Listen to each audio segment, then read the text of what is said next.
2023년 서울 국립국악원 대극장. 무대 위에 낯선 악기 하나가 놓였습니다. 16개의 청동종이 나무틀에 매달려 있었습니다. 연주자가 채를 들어 첫 번째 종을 쳤습니다. 그 순간 객석 곳곳에서 울음이 터져나왔습니다. 500명의 관객 중 절반 이상이 눈물을 흘렸습니다. 도대체 무슨 소리였기에 사람들은 그토록 울었을까요? 그 악기의 이름은 편종. 조선 궁중에서 왕의 행차와 제례 때 울리던 가장 신성한 소리였습니다. 그러나 이 소리는 100년 넘게 지구상에서 사라져 있었습니다. 일제강점기 청동이 군수물자로 쓸모있다는 이유로 녹여져 사라졌기 때문입니다. 설계도도 없고 녹음도 없고 기억하는 사람도 없었습니다. 전 세계 음악학자들은 단언했습니다. 편종의 복원은 불가능하다고. 그런데 한 사람이 30년을 바쳤습니다. 43번을 실패했습니다. 그리고 마침내 들어본 적 없는 소리를 되살려냈습니다. 이 이야기를 전하는 사람은 놀랍게도 일본인입니다. 그녀는 왜 이 이야기를 세상에 알리려 하는 것일까요? 그리고 한국인들은 어떻게 불가능을 가능으로 바꾼 것일까요? 감동 소식통에서만 들을 수 있는 100년 만에 깨어난 조선의 소리 이야기. 지금 시작합니다. 이야기 시작하기 전에 구독과 좋아요 눌러주시면 더 좋은 영상 제작에 큰 힘이 됩니다. 항상 시청해주셔서 감사합니다. 안녕하세요. 저는 나카무라 유키코입니다. 일본 도쿄에서 태어나 40년간 동아시아 궁중음악을 연구해 온 민족음악학자입니다. 저는 일본인으로서 이 이야기를 전하는 것이 쉽지 않습니다. 왜냐하면 편종이 사라진 것은 우리 조상들 때문이기 때문입니다. 하지만 그래서 더 전해야 한다고 생각했습니다. 한국인들이 무엇을 잃었고 어떻게 되찾았는지 그 30년의 기적을 저는 직접 목격했습니다. 오늘 그 이야기를 여러분께 들려드리겠습니다. 2019년 가을, 저는 서울 서초구에 위치한 국립국악원을 처음 방문했습니다. 도쿄에서 비행기로 2시간 반. 가까운 거리였지만 저는 한국의 전통음악 현장을 직접 본 적이 없었습니다. 연구실에서 문헌으로만 접했던 나라. 그곳에서 저를 맞이한 것은 예상과 전혀 다른 풍경이었습니다. 국악원 뒤편 작은 공방 같은 건물이 있었습니다. 문을 열자 청동 냄새가 코끝을 찔렀습니다. 쇳가루가 공기 중에 떠다녔고 벽면에는 수십 장의 설계도와 옛 그림 복사본이 빼곡히 붙어 있었습니다. 그 한가운데 한 남자가 쪼그려 앉아 무언가를 두드리고 있었습니다. 흰 머리카락, 구부정한 등. 하지만 그의 눈빛만은 젊은 장인의 것이었습니다. 그가 바로 최성규 선생이었습니다. 국악기 복원 분야에서 40년을 보낸 장인. 사라진 악기의 소리를 되살리는 일에 평생을 바친 사람이었습니다. 저는 일본에서 많은 장인을 만나보았습니다. 교토의 전통 악기 제작자 오키나와의 산신명인, 나라의 고대 악기 연구자까지. 하지만 최성규 선생에게서는 무언가 다른 기운이 느껴졌습니다. 그것은 단순한 기술자의 집념이 아니었습니다. 무언가를 반드시 되찾겠다는 거의 종교적인 신념 같은 것이었습니다. 저는 조심스럽게 다가가 인사를 건넸습니다. 선생은 고개를 들어 저를 바라보았습니다. 주름진 얼굴 사이로 온화한 미소가 번졌습니다. 그리고 그는 천천히 일어나 제게 손을 내밀었습니다. 통역을 통해 나눈 첫 대화. 저는 왜 이 일을 시작하셨는지 여쭤보았습니다. 선생은 잠시 침묵했습니다. 그리고 창밖을 바라보며 낮은 목소리로 말씀하셨습니다. 어릴 때 할아버지가 그러셨어요. 옛날엔 궁궐에서 울리는 종소리가 있었는데 그 소리를 들으면 하늘이 열리는 것 같았다고. 저는 그 소리를 한 번도 못 들어봤습니다. 그래서 죽기 전에 꼭 듣고 싶었어요. 그 말을 듣는 순간 저는 가슴이 먹먹해졌습니다. 들어본 적 없는 소리를 되살리겠다는 것, 그것은 불가능에 가까운 도전이었습니다. 하지만 선생의 눈에는 한 점 의심도 없었습니다. 그날 이후 저는 최성규 선생의 작업을 곁에서 지켜보기로 했습니다. 공방에는 실패한 종들이 산처럼 쌓여 있었습니다. 깨진 것, 금이 간 것, 소리가 나지 않는 것, 어떤 종은 겉보기엔 완벽했지만 두드리면 탁한 소리만 났습니다. 선생은 그 종들을 버리지 않았습니다. 하나하나의 날짜와 메모를 붙여 보관하고 있었습니다. 저는 왜 버리지 않느냐고 물었습니다. 선생은 고개를 저으며 대답했습니다. 실패한 종들이야말로 가장 좋은 스승이라고. 그 종들이 무엇이 틀렸는지 알려준다고 하셨습니다. 저는 그제야 깨달았습니다. 이 사람은 단순히 악기를 만드는 것이 아니었습니다. 사라진 시대와 대화하고 있었던 것입니다. 100년 전 장인들이 어떤 마음으로 종을 만들었는지, 어떤 소리를 꿈꾸었는지, 선생은 실패를 통해 그들의 목소리를 듣고 있었습니다. 저는 40년간 수많은 연구를 해왔습니다. 논문도 쓰고 학회에서 발표도 했습니다. 하지만 이런 방식의 연구는 처음이었습니다. 머리가 아닌 손으로, 이론이 아닌 실패로, 과거를 더듬어가는 이 고된 여정. 그것이 바로 최성규 선생의 방식이었습니다. 선생의 손은 거칠었습니다. 수십 년간 쇠를 다루며 생긴 굳은 살과 상처 자국. 하지만 종을 다룰 때만큼은 그 손이 놀랍도록 부드러워졌습니다. 마치 아이를 어루만지듯 갓 태어난 생명을 대하듯 선생은 종 하나하나에 혼을 불어넣고 있었습니다. 저는 그날 밤 숙소로 돌아와 일기를 썼습니다. 오늘 나는 진짜 장인을 만났다. 그는 소리를 만드는 사람이 아니었다. 사라진 영혼을 불러오는 사람이었다. 그리고 한 줄을 더 적었습니다. 이 이야기는 반드시 세상에 알려져야 한다. 그것이 제가 이 긴 여정의 기록을 시작하게 된 이유였습니다. 편종. 이 악기의 이름을 들어보신 분이 얼마나 계실까요? 저 역시 한국에 오기 전까지는 문헌으로만 접했던 이름이었습니다. 최성규 선생의 공방에서 저는 처음으로 편종의 실체와 마주했습니다. 물론 그것은 아직 완성되지 않은 복원 중인 모습이었지만 선생은 저를 작업대 앞으로 안내했습니다. 그곳에는 청동으로 만든 종 여러 개가 나무틀에 매달려 있었습니다. 크기가 제각각이었습니다. 가장 큰 것은 어른 손바닥 2개를 합친 정도였고 가장 작은 것은 차짠만 했습니다. 선생이 설명을 시작했습니다. 편종은 원래 16개의 종으로 구성된다고 했습니다. 각 종마다 높이가 다르고 이것을 나무틀에 2줄로 걸어 놓습니다. 연주자는 뿔로 만든 채로 종을 두드려 소리를 냅니다. 한 번 치면 맑은 금속성 울림이 퍼져나갑니다. 그 소리가 모여 선율을 이루는 것이 편종의 원리였습니다. 저는 일본의 전통 악기들과 비교해 보았습니다. 일본에도 종 형태의 악기가 있습니다. 하지만 조선의 편종은 그 어떤 것과도 달랐습니다. 가장 큰 차이는 용도였습니다. 편종은 민간에서 쓰이는 악기가 아니었습니다.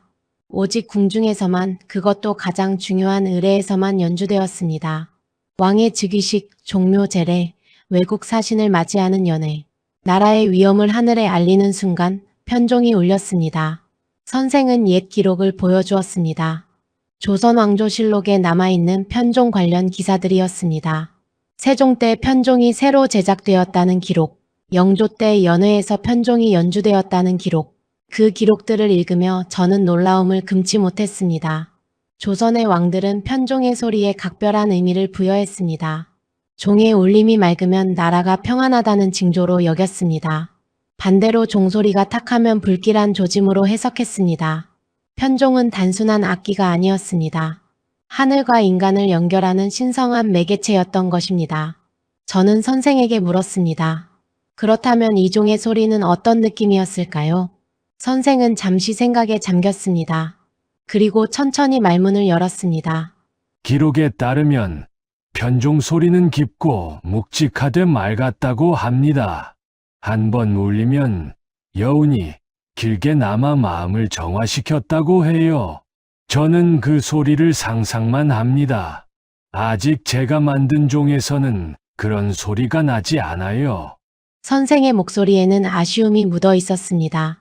하지만 동시에 포기하지 않겠다는 의지도 느껴졌습니다.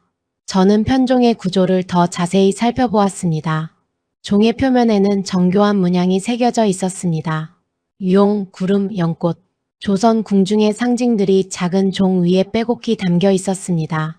선생은 이 문양들도 소리에 영향을 준다고 했습니다. 문양의 깊이, 위치, 배열에 따라 진동이 달라진다는 것입니다. 그래서 복원이 더욱 어려웠습니다. 소리만 맞추면 되는 것이 아니었습니다. 외형까지 완벽하게 재현해야 했습니다. 저는 도쿄에서 가져온 자료를 꺼냈습니다. 중국 고대 악기인 편종과의 비교 연구 자료였습니다. 중국의 편종은 훨씬 컸습니다. 춘추 전국 시대의 증우울묘에서 발굴된 편종은 무려 65개로 구성되어 있었습니다. 무게가 수천 킬로그램에 달하는 거대한 악기였습니다. 하지만 조선의 편종은 달랐습니다. 크기는 작지만 더 정교했습니다. 16개의 종으로 중국보다 더 섬세한 음계를 표현했습니다. 이것은 조선 장인들의 기술력을 보여주는 증거였습니다. 선생은 고개를 끄덕였습니다. 조선의 편종은 중국에서 전래되었지만 독자적으로 발전했다고 설명했습니다. 세종대왕 시절 박연이라는 학자가 편종을 연구했습니다. 그는 중국의 이론을 따르면서도 조선만의 음률 체계를 만들었습니다. 이것이 바로 아악의 완성이었습니다. 아악, 궁중에서 연주되는 가장 격식 있는 음악, 그 중심에 편종이 있었습니다. 저는 상상해 보았습니다. 500년 전 창덕궁의 밤, 수백 개의 촛불이 타오르는 연회장, 왕과 신하들이 자리한 가운데 편종이 울립니다. 맑고 깊은 금속성 울림이 밤하늘로 퍼져나갑니다. 그 소리를 들은 사람들은 무슨 생각을 했을까요? 아마도 하늘의 축복을 느꼈을 것입니다. 나라의 안녕을 기원하는 마음을 담았을 것입니다. 그러나 그 소리는 이제 없습니다. 100년이 넘는 세월 동안 침묵 속에 묻혀버렸습니다. 선생은 작업대 위의 종을 바라보며 말했습니다. 이 종들이 언젠가 제대로 된 소리를 낼 겁니다. 그때까지 저는 멈추지 않을 거예요.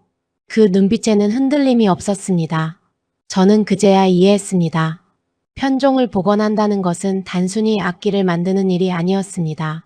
조선의 하늘, 조선의 품격, 조선의 정신을 되살리는 일이었습니다.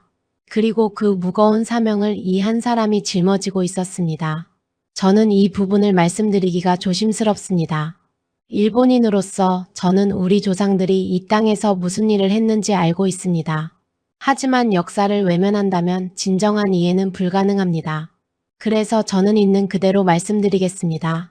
1910년 조선은 일본에 강제 병합되었습니다. 그날부터 조선의 모든 것이 달라지기 시작했습니다. 궁궐은 더 이상 왕의 공간이 아니었습니다. 창덕궁, 경복궁, 덕수궁, 그 안에 있던 수많은 보물들이 하나둘 사라져갔습니다. 편종도 그중 하나였습니다. 최성규 선생은 저에게 당시 기록들을 보여주었습니다. 일제강점기 조선 총독부가 작성한 문서들이었습니다. 그 문서에는 궁중 악기들의 목록이 적혀 있었습니다. 편종, 편경, 특종, 특경. 조선 궁중음악의 핵심 악기들이 모두 기록되어 있었습니다. 그리고 그 옆에는 무시무시한 글자가 적혀 있었습니다. 처분. 저는 그 글자를 보고 한동안 말을 잇지 못했습니다. 처분이라는 단어가 의미하는 바를 알았기 때문입니다. 청동으로 만든 악기들은 금속 자원으로 분류되었습니다. 1930년대 후반 전쟁이 격화되면서 금속 수탈이 본격화됩니다. 총독부는 조선 전역에서 금속을 수거했습니다. 집집마다 녹그릇, 숟가락, 심지어 문고리까지 빼앗아 갔습니다. 궁궐의 악기도 예외가 아니었습니다. 편종은 청동으로 만들어졌습니다. 구리와 주석의 합금.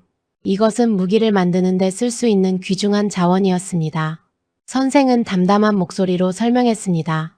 편종이 정확히 언제 어디서 사라졌는지는 기록이 없다고 했습니다. 다만 1940년대 초 궁중 악기 목록에서 편종이 삭제된 것을 확인했다고 합니다. 아마도 녹여서 군수물자로 사용되었을 것이라고 추정할 뿐이었습니다. 저는 가슴이 무거워졌습니다. 500년 동안 조선의 하늘을 울리던 그 소리. 그것이 전쟁을 위한 고철 더미 속으로 사라진 것입니다. 선생의 공방 한쪽에는 오래된 사진 한 장이 걸려 있었습니다. 1920년대에 촬영된 것으로 추정되는 흑백 사진이었습니다. 창덕궁 어딘가로 보이는 장소에 편종이 놓여 있었습니다. 나무틀에 매달린 종들이 희미하게 보였습니다. 이것이 편종의 마지막 모습을 담은 사진 중 하나였습니다. 선생은 그 사진을 오래도록 바라보았습니다. 그리고 낮은 목소리로 말했습니다. 이 사진 속 종들이 어디로 갔는지 아무도 몰라요. 녹아서 총알이 됐는지, 포탄이 됐는지 생각하면 잠이 안 옵니다. 저는 아무 말도 할 수 없었습니다. 일본인으로서 할 수 있는 말이 없었습니다. 다만 고개를 숙일 뿐이었습니다. 편종만 사라진 것이 아니었습니다. 편경도, 특종도, 특경도 같은 운명을 맞았습니다. 조선 궁중음악을 구성하던 핵심 악기들이 모두 사라졌습니다. 남은 것은 고문서 속 글자와 그림뿐이었습니다. 소리는 완전히 사라졌습니다. 악기를 만들던 장인들도 세상을 떠났습니다. 그 기술을 전수받은 후계자도 없었습니다. 한 세대가 지나자 편종을 기억하는 사람은 아무도 없게 되었습니다. 저는 선생에게 물었습니다. 그렇다면 어떻게 복원할 수 있었느냐고요? 선생은 쓴웃음을 지었습니다. 복원이라기보다 재창조에 가깝다고 했습니다. 증거가 너무 부족했기 때문입니다. 남아있는 자료는 고작 3가지였습니다. 첫째, 조선 왕조실록과 악학괴범의 남은 문헌 기록. 둘째, 궁중행사를 그린 반차도와 의궤 속 사파. 셋째, 중국에 남아있는 유사한 편종들. 이 3가지를 조합해서 조선 편종의 모습과 소리를 추정해야 했습니다. 마치 뼈조각 몇 개로 공룡 전체를 복원하는 것과 같았습니다. 불가능에 가까운 작업이었습니다. 하지만 누군가는 해야 했습니다. 하지 않으면 영원히 사라지기 때문입니다. 저는 그날 밤 숙소에서 오래도록 생각했습니다. 역사의 비극은 단순히 사람만 죽이는 것이 아니었습니다. 문화를 죽이고 소리를 죽이고 기억을 죽였습니다. 편종의 침묵은 그 상처를 보여주는 증거였습니다. 100년 동안 울리지 못한 종. 그것은 한민족이 잃어버린 목소리였습니다. 그리고 저는 결심했습니다. 이 이야기를 반드시 기록하겠다고. 우리 일본인들도 알아야 한다고. 무엇을 빼앗았고 무엇이 사라졌는지를. 그래야만 진정한 화해가 가능하다고 믿었습니다. 1990년대 초반 한국에서는 전통문화 복원 사업이 본격적으로 시작되었습니다. 경제적으로 여유가 생기면서 잃어버린 것들을 되찾으려는 움직임이 일어난 것입니다. 국립국악원은 사라진 궁중악기 복원 프로젝트를 발족했습니다. 그 첫 번째 대상이 바로 편종이었습니다. 최성규 선생이 이 프로젝트에 합류한 것은 1995년이었습니다. 당시 선생은 40살이었습니다. 이미 가야금과 검은고 제작으로 이름을 알린 장인이었습니다. 하지만 편종은 전혀 다른 영역이었습니다. 현악기와 타악기는 제작 원리부터 달랐습니다. 게다가 편종은 참고할 실물이 없었습니다. 선생은 저에게 당시 상황을 들려주었습니다. 프로젝트가 시작됐을 때 모두가 낙관적이었다고 합니다. 문헌도 있고 그림도 있으니 금방 만들 수 있을 거라고 생각했습니다. 하지만 첫 번째 종을 만들고 나서 모든 것이 달라졌습니다. 소리가 나지 않았던 것입니다. 정확히 말하면 소리는 났습니다. 하지만 그것은 편종의 소리가 아니었습니다. 탁하고 둔한 금소금, 문헌에 기록된 맑고 깊은 울림과는 완전히 달랐습니다. 선생은 문제가 무엇인지 알 수 없었습니다. 그림을 보고 모양을 똑같이 만들었습니다. 두께도 기록대로 맞추었습니다. 청동 합금의 비율도 추정해서 제작했습니다. 그런데 왜 소리가 다른 것인지 도무지 이해할 수 없었습니다. 저는 물었습니다. 그때 어떤 기분이셨냐고요? 선생은 잠시 침묵했습니다. 그리고 담담하게 대답했습니다. 막막했어요. 어디서부터 잘못된 건지 알 수가 없었으니까 마치 눈을 가리고 바늘에 실을 꿰는 것 같았습니다. 저는 그 비유가 정확하다고 생각했습니다. 목표물은 있지만 보이지 않는 것, 손은 움직이지만 닿지 않는 것, 그것이 편종 복원의 현실이었습니다. 선생은 포기하지 않았습니다. 한번 실패하면 다시 만들었습니다. 두께를 조금 바꿔보고 모양을 살짝 변형해보고 합금 비율을 조정해보았습니다. 1년에 5-6개씩 종을 만들었습니다. 하지만 번번이 실패였습니다. 1996년 실패, 1997년 실패, 1998년 또 실패. 공방에 쌓이는 것은 소리 없는 종들 뿐이었습니다.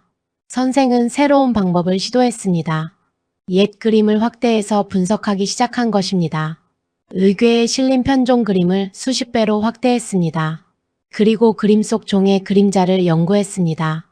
그림자의 각도를 통해 종의 두께와 곡률을 추정할 수 있었습니다. 조선시대 화원들은 정확하게 그림을 그렸습니다. 그들의 그림에는 과학적 정보가 담겨 있었던 것입니다. 선생은 그 정보를 하나하나 추출했습니다. 종의 윗부분과 아랫부분의 두께 차이, 테두리의 곡선 반경, 꼭지의 각도, 이런 미세한 정보들을 모아 새로운 종을 설계했습니다. 하지만 그것도 쉽지 않았습니다. 그림마다 미묘하게 다른 부분이 있었습니다. 어떤 그림이 맞는 것인지 알 수 없었습니다. 선생은 중국으로 눈을 돌렸습니다. 중국에는 고대 편종이 남아 있었습니다. 베이징 고궁박물원과 시안의 박물관을 방문했습니다. 그곳에서 실물 편종의 소리를 직접 들었습니다. 물론 그것은 조선의 편종이 아니었습니다. 하지만 비슷한 원리로 만들어진 악기였습니다. 그 소리를 녹음하고 분석했습니다. 어떤 구조가 어떤 울림을 만드는지 연구했습니다. 그리고 한국으로 돌아와 다시 종을 만들기 시작했습니다. 1999년 20번째 종이 완성되었습니다. 선생은 떨리는 손으로 채를 들었습니다. 종을 두드렸습니다. 소리가 났습니다. 하지만 여전히 무언가 부족했습니다. 맑기는 했지만 깊이가 없었습니다. 울림이 짧았습니다. 기록에 남은 여운이 길고 장엄한 소리와는 달랐습니다.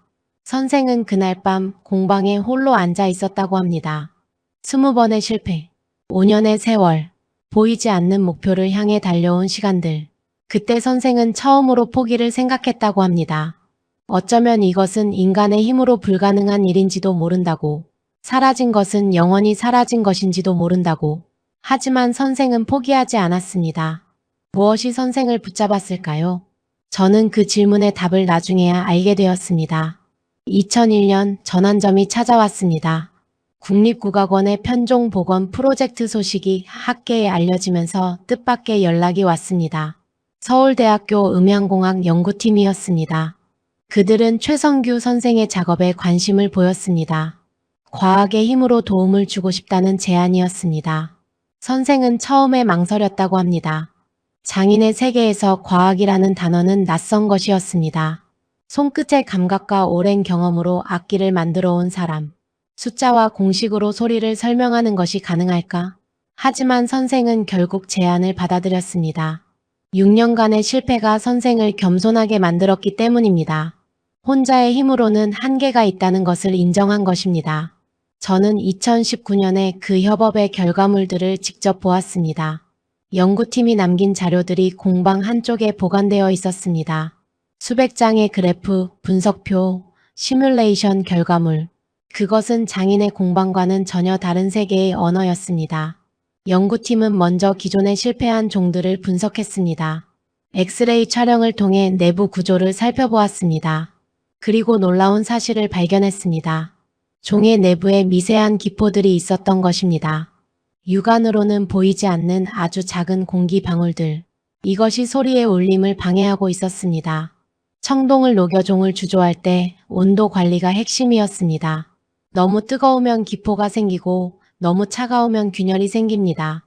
조선시대 장인들은 이 온도를 정확히 알고 있었을 것입니다. 하지만 그 지식은 전해지지 않았습니다. 연구팀은 컴퓨터 시뮬레이션을 시작했습니다.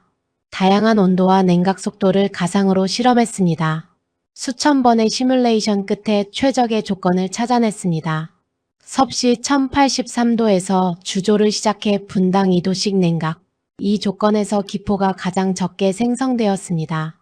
선생은 그 데이터를 받아들고 새로운 종을 만들기 시작했습니다. 과학자들이 알려준 온도를 정확히 지켰습니다. 용광로 앞에서 온도계를 들여다보며 작업했습니다. 전통 장인이 디지털 온도계를 사용하는 모습, 저는 그것이 묘한 조화라고 생각했습니다. 옛것과 새것이 만나는 순간이었습니다. 하지만 온도만으로는 부족했습니다. 소리의 문제는 더 복잡했습니다. 연구팀은 음향 분석에 들어갔습니다. 중국에서 녹음해온 편종 소리를 주파수 단위로 분해했습니다. 어떤 진동수에서 어떤 울림이 나는지 분석했습니다. 그리고 그 데이터를 바탕으로 종의 형태를 역설계했습니다. 특정 음높이를 내려면 종의 두께가 얼마여야 하는지, 울림을 길게 하려면 테두리의 곡률이 어떠해야 하는지, 이런 것들을 수학적으로 계산해냈습니다. 선생은 그 계산 결과를 보고 감탄했다고 합니다. 자신이 수십 년간 감으로 해오던 것들이 숫자로 설명되는 것, 그것은 신비로운 경험이었다고 했습니다. 2003년 새로운 방식으로 만든 첫 번째 종이 완성되었습니다. 선생은 연구팀과 함께 그 종 앞에 섰습니다. 채를 들어 종을 두드렸습니다. 소리가 났습니다. 이전보다 확실히 맑았습니다. 울림도 길어졌습니다. 연구팀은 환호했습니다. 하지만 선생의 표정은 밝지 않았습니다.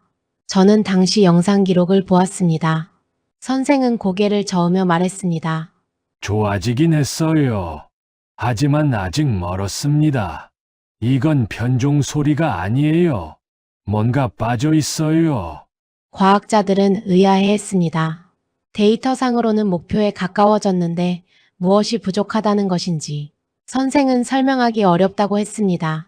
소리에는 숫자로 표현할 수 없는 무언가가 있다고, 그것을 혼이라고 불러야 할지 기운이라고 불러야 할지 모르겠다고. 과학과 장인 정신의 만남은 큰 진전을 가져왔습니다. 하지만 마지막 한 조각이 여전히 부족했습니다. 그 조각이 무엇인지 아무도 알지 못했습니다. 선생은 다시 작업에 몰두했습니다. 과학자들의 데이터를 활용하면서도 자신만의 감각을 더했습니다. 용광로 앞에서 밤을 새우는 날들이 계속되었습니다. 그리고 세월은 흘러 2020년이 되었습니다. 선생의 나이 65, 30년 가까이 편종만 붙잡고 있었습니다. 완성은 여전히 요원해 보였습니다. 2021년 봄 예상치 못한 소식이 전해졌습니다. 서울대학교 규장각에서 연락이 온 것입니다. 오래된 문서 더미를 정리하다가 흥미로운 자료를 발견했다는 내용이었습니다. 선생은 즉시 규장각으로 달려갔습니다. 저는 당시 한국에 없었지만 나중에 선생에게 그날 이야기를 자세히 들었습니다. 규장각 수장고 깊은 곳, 수백 년 된 문서들이 차곡차곡 쌓여있는 공간이었습니다. 담당 연구원이 낡은 종이 한 장을 조심스럽게 꺼냈습니다. 누렇게 바랜 한지 위에 빼곡한 한문이 적혀 있었습니다. 선생은 그 문서를 보는 순간 심장이 멈추는 것 같았다고 합니다. 제목은 편종 조율기라고 적혀 있었습니다. 편종의 음을 조율하는 방법을 기록한 문서였습니다. 작성 시기는 영조 연간으로 추정되었습니다. 약 270년 전의 기록이 먼지 속에서 깨어난 것입니다. 선생은 떨리는 손으로 문서를 살펴보았습니다. 거기에는 놀라운 내용이 담겨 있었습니다. 각 종의 음높이를 어떻게 맞추는지 구체적으로 적혀 있었습니다. 황종, 대려, 태주, 협종. 12율려의 이름과 함께 각각의 특성이 설명되어 있었습니다. 그 중에서 선생의 눈길을 사로잡은 문장이 있었습니다. 임종의 소리는 황종보다 낮되 그 울림은 무겁고도 맑아야 한다. 무겁고도 맑다. 이 표현이 선생에게 번개처럼 다가왔습니다. 그동안 만든 종들은 맑기만 했거나 무겁기만 했습니다. 두 가지를 동시에 담아내지 못했던 것입니다. 문서에는 더 중요한 정보가 있었습니다. 종을 두드리는 위치에 대한 설명이었습니다. 정중앙을 치면 소리가 탁하고 가장자리를 치면 소리가 날카롭다. 그 사이 어딘가에 가장 아름다운 울림이 있다. 이것은 연주 기법에 대한 기록이었습니다. 하지만 선생은 다르게 해석했습니다. 종의 어느 부분이 가장 중요한 울림을 만드는지 알려주는 단서였습니다. 선생은 그 문서를 복사해서 공방으로 돌아왔습니다. 그리고 밤새 문서를 연구했습니다. 한문을 해석하고 숫자를 계산하고 도면을 다시 그렸습니다. 그동안 놓쳤던 것이 보이기 시작했습니다. 종의 두께가 균일해서는 안 되었습니다. 윗부분과 아랫부분의 두께가 미묘하게 달라야 했습니다. 그 차이가 무겁고도 맑은 소리를 만드는 비결이었습니다. 또한 종의 내부 표면 처리도 중요했습니다. 매끄럽게 다듬으면 소리가 날카로워지고 약간 거칠게 두면 울림이 깊어졌습니다. 조선의 장인들은 이 미세한 차이를 알고 있었던 것입니다. 선생은 새로운 종 제작에 들어갔습니다. 문서의 가르침을 하나하나 적용했습니다. 두께의 변화, 표면의 질감, 합금의 비율, 모든 것을 다시 계산하고 설계했습니다. 2021년 가을 43번째 종이 완성되었습니다. 선생은 공방에 혼자 있었습니다. 창밖으로 단풍이 물들어가는 계절이었습니다. 선생은 채를 들었습니다. 깊은 숨을 들이쉬었습니다. 그리고 종을 두드렸습니다. 소리가 울려 퍼졌습니다. 선생은 그 자리에 얼어붙었습니다. 지금까지 들어본 적 없는 소리였습니다. 맑으면서도 무거웠습니다. 울림이 길었습니다. 공방 안을 가득 채우고도 남는 여운이 있었습니다. 선생은 한참 동안 그 여운 속에 서 있었습니다. 그리고 눈물이 흘렀습니다. 30년 만이었습니다. 30년 동안 찾아 헤매던 소리. 들어본 적 없지만 반드시 있을 거라 믿었던 소리. 그것이 드디어 눈앞에서 울리고 있었습니다. 선생은 나중에 저에게 그 순간을 이렇게 표현했습니다. 할아버지가 말씀하셨던 그 소리가 들렸어요. 하늘이 열리는 것 같은 소리. 그게 이 소리였구나 싶었습니다. 물론 아직 완벽하지는 않았습니다. 16개의 종을 모두 만들어야 했고 음계도 맞춰야 했습니다. 하지만 첫 번째 문이 열린 것입니다. 불가능하다고 여겼던 그 문이 270년 전 조선의 장인이 남긴 한 장의 문서. 그것이 현대의 장인에게 길을 열어준 것입니다. 시간을 넘어 전해진 가르침. 저는 그것을 기적이라고 부르고 싶습니다. 2022년 저는 다시 한국을 찾았습니다. 최성규 선생으로부터 연락을 받았기 때문입니다. 드디어 16개의 종이 모두 완성되었다는 소식이었습니다. 저는 설레는 마음으로 국립국악원을 향했습니다. 공방의 풍경이 달라져 있었습니다. 3년 전 처음 왔을 때는 실패한 종들이 쌓여 있었습니다. 하지만 이제 그 자리에는 정교한 나무틀이 서 있었습니다. 그리고 그 틀에 16개의 청동종이 두 줄로 매달려 있었습니다. 편종이었습니다. 100년 만에 다시 태어난 조선의 편종이었습니다. 저는 한동안 말을 잇지 못했습니다. 사진과 그림으로만 보던 것이 눈앞에 있었습니다. 종마다 정교한 문양이 새겨져 있었습니다. 용이 구름 사이로 비상하는 모습, 연꽃이 피어오르는 형상. 조선 궁중의 품격이 그대로 살아 있었습니다. 선생은 저를 편종 앞으로 안내했습니다. 그리고 채를 건네주었습니다. 직접 쳐보라는 의미였습니다. 저는 떨리는 손으로 채를 받았습니다. 일본에서 수많은 전통 악기를 연구했지만 이런 경험은 처음이었습니다. 100년간 침묵했던 소리를 깨우는 것, 그 무게가 손끝에 전해졌습니다. 저는 첫 번째 종을 가볍게 두드렸습니다. 소리가 났습니다. 맑고 깊은 금속성 울림. 그 소리는 공방 안을 가득 채웠습니다. 저는 두 번째 종, 세 번째 종을 차례로 쳤습니다. 각각 다른 음높이의 소리가 울려 퍼졌습니다. 하지만 모든 소리에 공통된 특징이 있었습니다. 무겁고도 맑은 울림. 270년 전 문서에 적혀있던 바로 그 표현이었습니다. 저는 그 자리에서 눈물이 났습니다. 왜 울었는지 정확히 설명하기 어렵습니다. 학자로서의 감동이었을까요? 아니면 인간으로서의 감격이었을까요?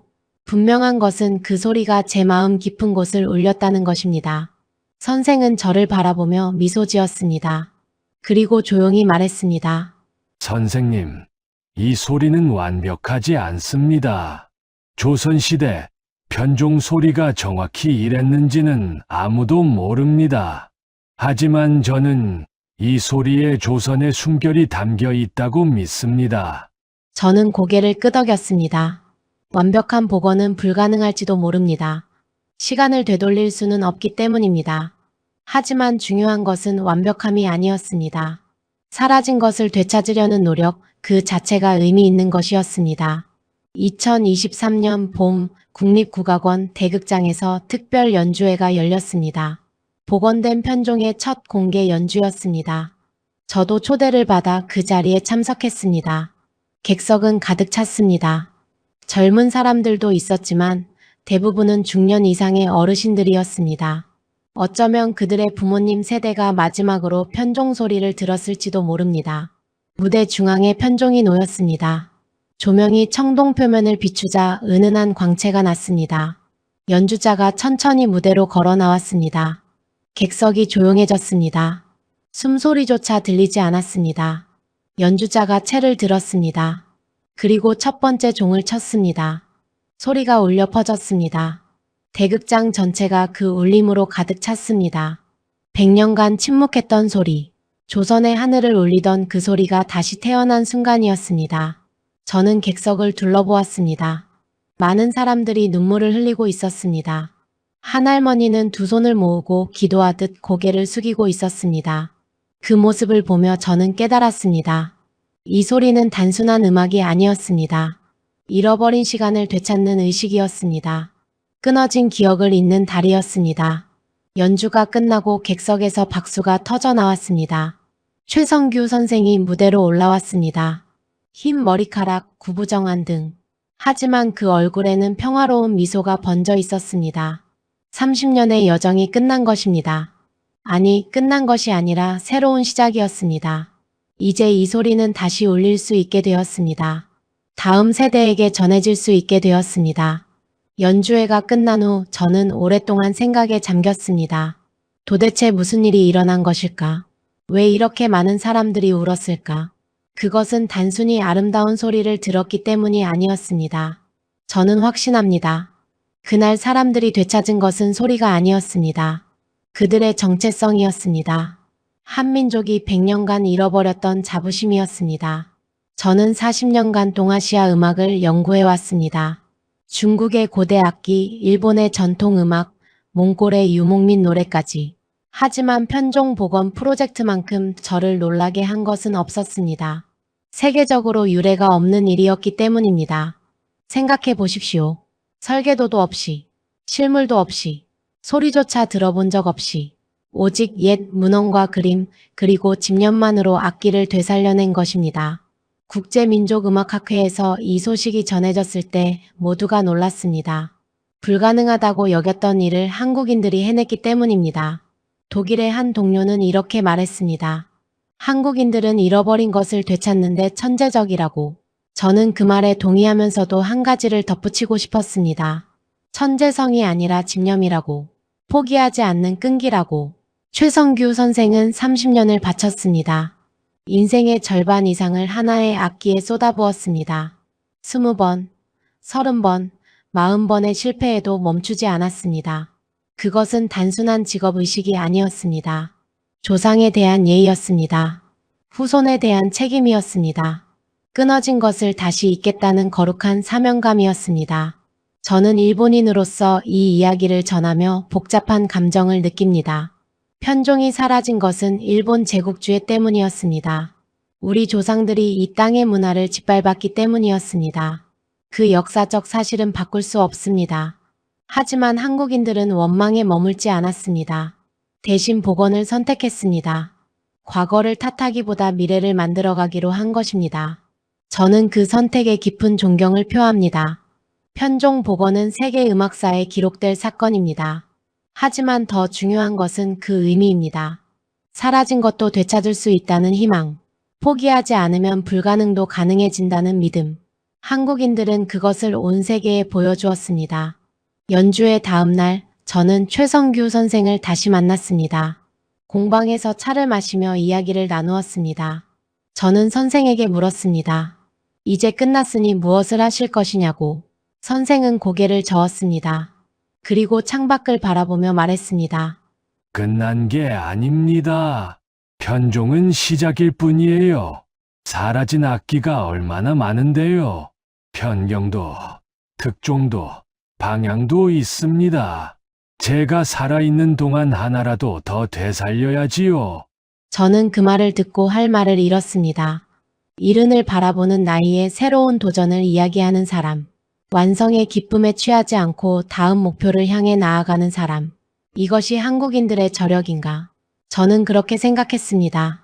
역사는 많은 것을 빼앗아갔습니다. 악기도, 소리도, 기억도.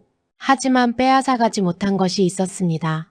다시 일어서려는 의지, 잃어버린 것을 되찾으려는 열망. 그것만큼은 누구도 빼앗을 수 없었습니다. 편종의 소리는 이제 다시 울립니다. 100년의 침묵을 깨고 부활한 조선의 음성. 그것은 단순한 소리가 아닙니다. 한민족의 혼이 깨어나는 소리입니다. 세계가 놀랐습니다. 한국만이 해낸 기적이라고. 저도 그렇게 생각합니다. 이것은 기적입니다. 그리고 그 기적을 만든 것은 한 사람의 장인이었습니다. 저는 이제 이야기를 마무리해야 할 것 같습니다. 도쿄로 돌아가는 비행기 안에서 저는 창밖을 바라보았습니다. 서울의 불빛이 점점 멀어져 갔습니다. 한강이 가늘게 빛나다가 구름 속으로 사라졌습니다. 저는 생각했습니다. 이 작은 나라가 참 대단하다고. 그토록 많은 것을 빼앗겼으면서도 다시 일어섰다고. 잃어버린 것을 되찾기 위해 30년을 바친 사람이 있다고. 편종의 소리가 아직도 귓가에 맴돌았습니다. 맑고 깊고 무거운 울림. 100년 만에 깨어난 조선의 목소리. 그 소리를 듣는 순간 저는 무언가를 깨달았습니다. 우리 모두에게는 잃어버린 소리가 있다는 것을. 한국인들에게 편종이 있었다면 일본인들에게도 잊힌 소리가 있습니다. 전쟁 전 시골 마을에서 울리던 축제의 북소리. 메이지 시대 이전에 연주되던 궁중음악. 근대화라는 이름 아래 사라져간 수많은 전통들. 저는 그것들을 얼마나 기억하고 있을까요? 여러분은 어떠신가요? 여러분에게도 잃어버린 소리가 있지 않으신가요? 어린 시절 할머니가 불러주시던 노래. 옛 골목에서 들려오던 장사꾼의 외침. 명절마다 울리던 제기 차는 소리. 그 소리들은 어디로 갔을까요? 우리는 왜 그것을 잊고 살아가고 있을까요? 최성규 선생은 들어본 적 없는 소리를 되살리기 위해 30년을 바쳤습니다. 그 이유가 무엇이었을까요? 저는 이제 그 답을 알 것 같습니다. 소리는 기억이기 때문입니다. 소리는 정체성이기 때문입니다. 소리가 사라지면 우리가 누구인지도 사라지기 때문입니다. 편종은 단순한 악기가 아니었습니다. 그것은 조선의 시간이었습니다. 조선의 하늘이었습니다. 조선 사람들이 하늘과 소통하던 방식이었습니다. 그 소리가 사라졌다는 것은 그 모든 것이 단절되었다는 뜻이었습니다. 하지만 한 사람이 포기하지 않았습니다. 30년을 실패하면서도 멈추지 않았습니다.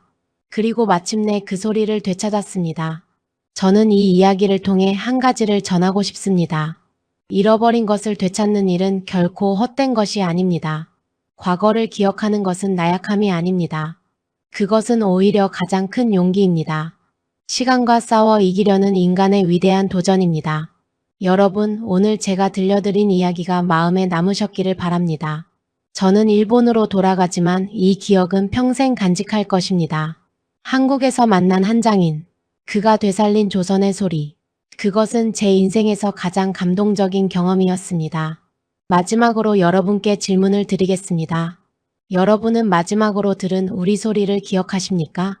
어릴 적 들었던 전통 가락, 부모님이 흥얼거리시던 민요, 혹은 고향 마을의 풍경 소리, 그 소리들을 아직 기억하고 계신가요? 만약 기억나신다면 지금 댓글로 남겨주세요. 잊지 못할 우리 소리 하나. 여러분이 간직하고 있는 그 기억을 나눠주세요. 그 기억들이 모이면 우리는 더 많은 것을 되찾을 수 있을 것입니다. 편종처럼, 100년의 침묵을 깨고 부활한 그 소리처럼. 저는 나카무라 유키코였습니다. 긴 이야기를 끝까지 들어주셔서 감사합니다. 다음에 또 다른 이야기로 찾아뵙겠습니다. 여러분의 마음에 울림이 남기를 바랍니다. 감사합니다. 지금 보신 이야기가 감동이 되셨다면 구독과 좋아요 부탁드립니다. 감동 소식통은 매주 새로운 이야기로 여러분을 찾아갑니다. 알림 설정까지 해두시면 영상을 놓치지 않으실 수 있습니다. 오늘도 시청해주셔서 감사합니다.